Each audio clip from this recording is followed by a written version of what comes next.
You want answers? I'm as mad as hell, and I'm not going to take this anymore. You want answers? You have offended my family.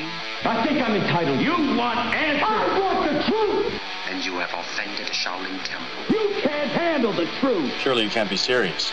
I am serious. And don't call me Shirley. Radical Rant. All right, it's Monday, which means it's time to figure out who has Radical Russ pissed off this week. I've been having a good time this past week in the comment sections on various blogs. I've been ranting full bore on this situation in Colorado. And just to fill you in, if you haven't been following, the people behind Safer, the Safer Alternatives for Enjoyable Recreation, Mason Tvert, and Brian Vincente, local attorney in Colorado, with backing from MPP and DPA, have filed Amendment 30 to legalize 1 ounce of marijuana outside of the home, 6 plants cultivation inside the home, the results of all your harvests, so long as you keep them in the home, not the last harvest, all of them, and the legalization of industrial hemp. And then there's some local activists down there that are upset because that's not true legalization. Yeah, it's a whole long story. I don't want to get into it again. But basically, I've been ranting on this for quite a while.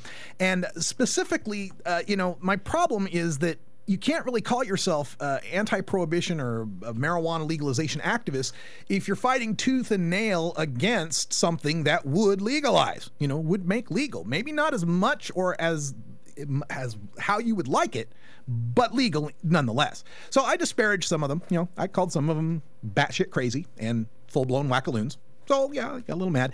And the problem was, though, I ended the sentence with, and some of them put Rev before their name, as in Reverend, right? And now this is a problem because there are a number of cannabis-based type religions and ministers that call themselves Reverend that believe in cannabis as a sacrament. And there's one in particular in Colorado who's hopping mad, and he's saying he won't support the legalization campaign if this is what normal thinks of them, which again is a case of putting your personal slights over the cause.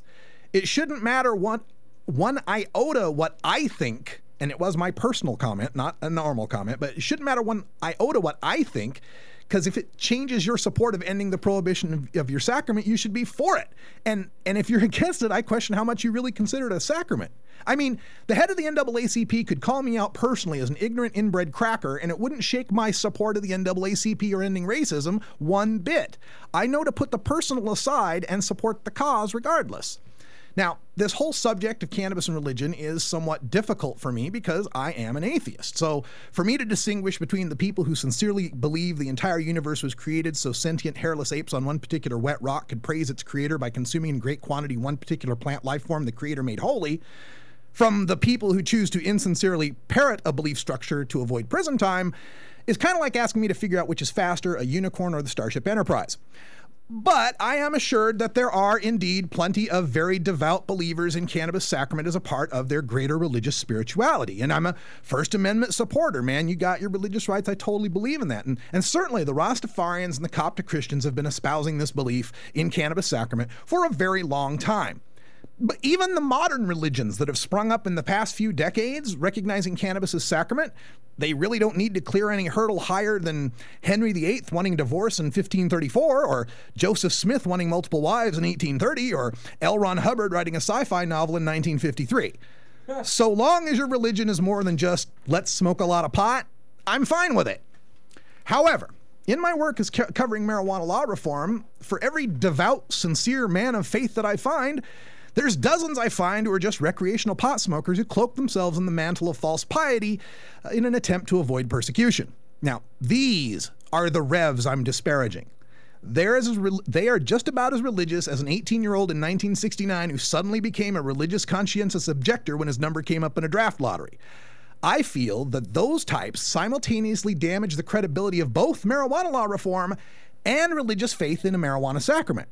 Now, personally, I find the need to argue that cannabis is a First Amendment spiritual sacrament is as unnecessary as arguing for a medical necessity defense. The Ninth Amendment of the Constitution tells us that just because a right isn't in the Constitution doesn't mean it ain't a right, And the 10th Amendment tells us that if a power is granted to the feds of the states, if it isn't granted to the feds of the states, it's the people's power. So growing and consuming plants is one of those inalienable natural rights that needs no further explanation.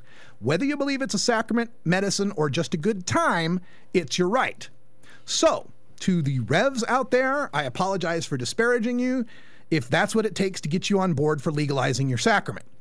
But I'd be more convinced of your religious sincerity if the words of a mortal atheist blogger weren't enough to dissuade your support.